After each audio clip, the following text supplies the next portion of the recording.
Yes, here you can see the energy more around me. And this is what happens when you do yoga. You get this energy that it's like it resonates off your body. It resonates all over your face. You see it all over. And certain parts you see more flickering and more energy being produced. And let's look at up here now and see what happened when I mess with my own energy.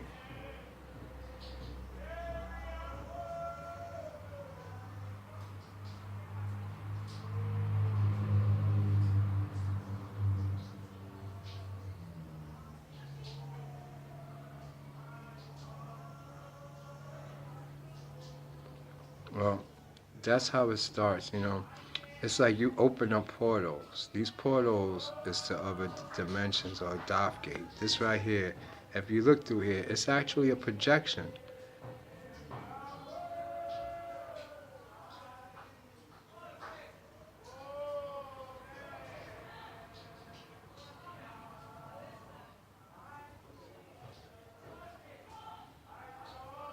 Okay, now the way this energy work is ethereal, so it's the same as the data that's inside of your body.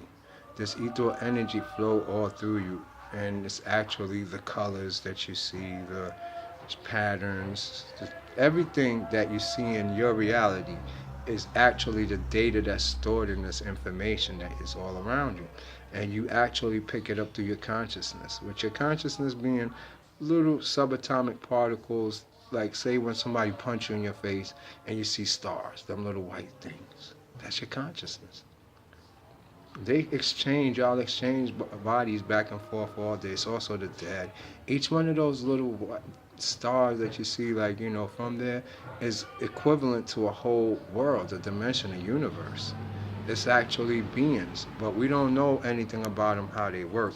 But I just wanted to give you an example from what yoga do and actually seeing what's in darkness, because what we consider dark is that same energy resonating there. That's starlight energy. That's your energy.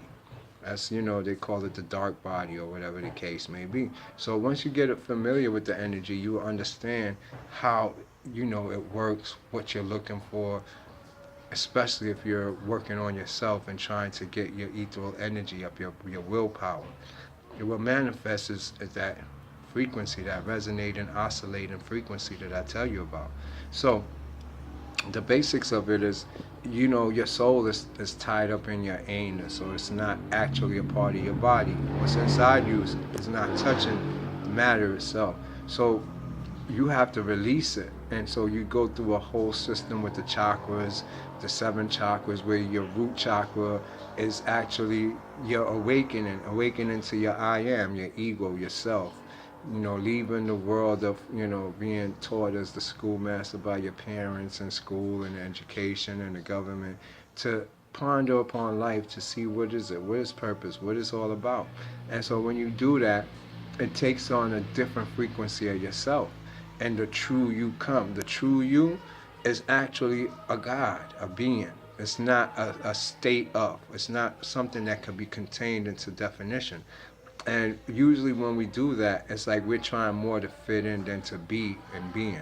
And so what you're trying to fit in, you lose your God state. You forfeit your rights. So by you actually being yourself, being your creative self, and not actually being a follower of what everybody else is doing, you actually define yourself. You define your existence. Your existence starts to change upon you being active, or actually being conscious of what your actions is and doing something to change it. Eventually, over time, everything will change to what you believe or what you think it should be. But it's first start with you breaking the matrix of what they say it is, and just going along with the status quo. So for you, most of us now is done through what we call perceptionness. What gives you perception is these chakras. The chakras is actually what we call the devis or divas, the gods. That's all it means. And it's funny, in modern time, I don't know, I never did the study on the Greek version of it, but what we call the gods when the Greeks was doing it became today our devil. I don't think there is a devil in the Greeks version of it, because that would have been the Devi, the devil, the demion, the demons, who they worshipped.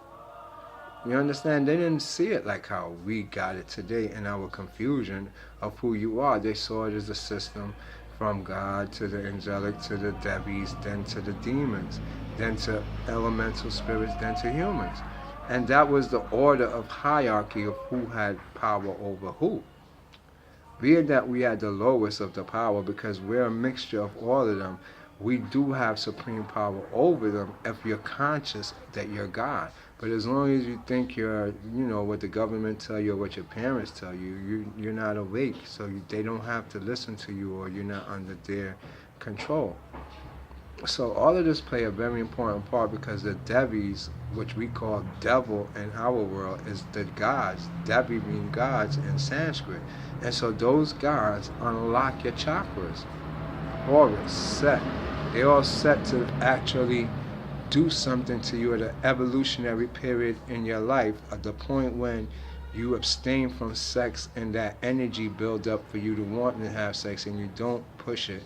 It shoots up your spine and connects to your pituitary and pineal gland, which will give you your third eye. It opens it.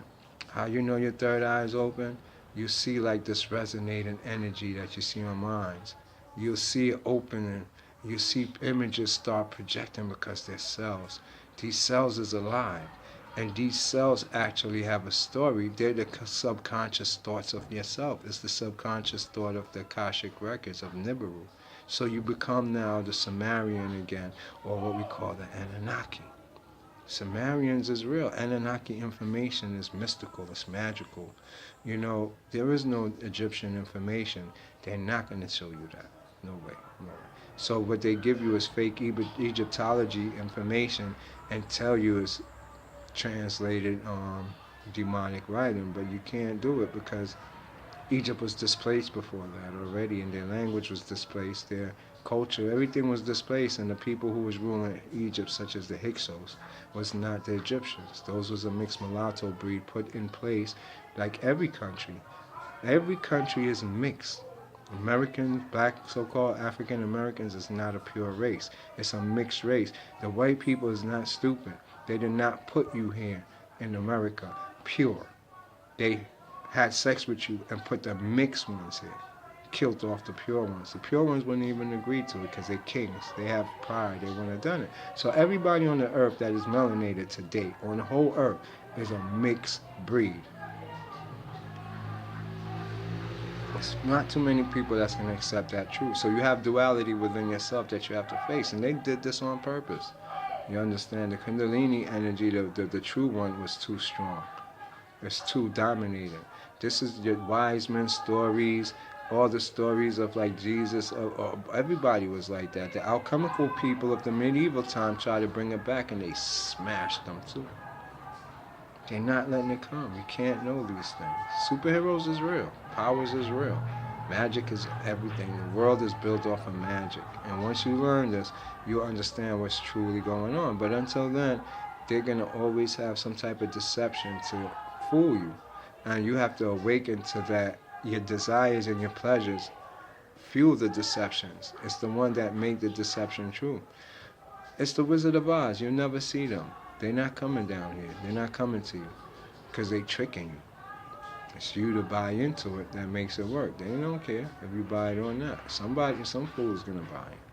But you have to realize it don't have nothing to do with you. It's not part of your reality. Turn off the TV and look into yourself. Fix yourself. Don't do what you used to do yesterday. Forget about everything and start anew. And from then on, look forward only. Don't look backwards. Never look backwards, because this is about your evolution. You're designed to evolve. You're not designed to stay revolving like a door. You're linear, not circular.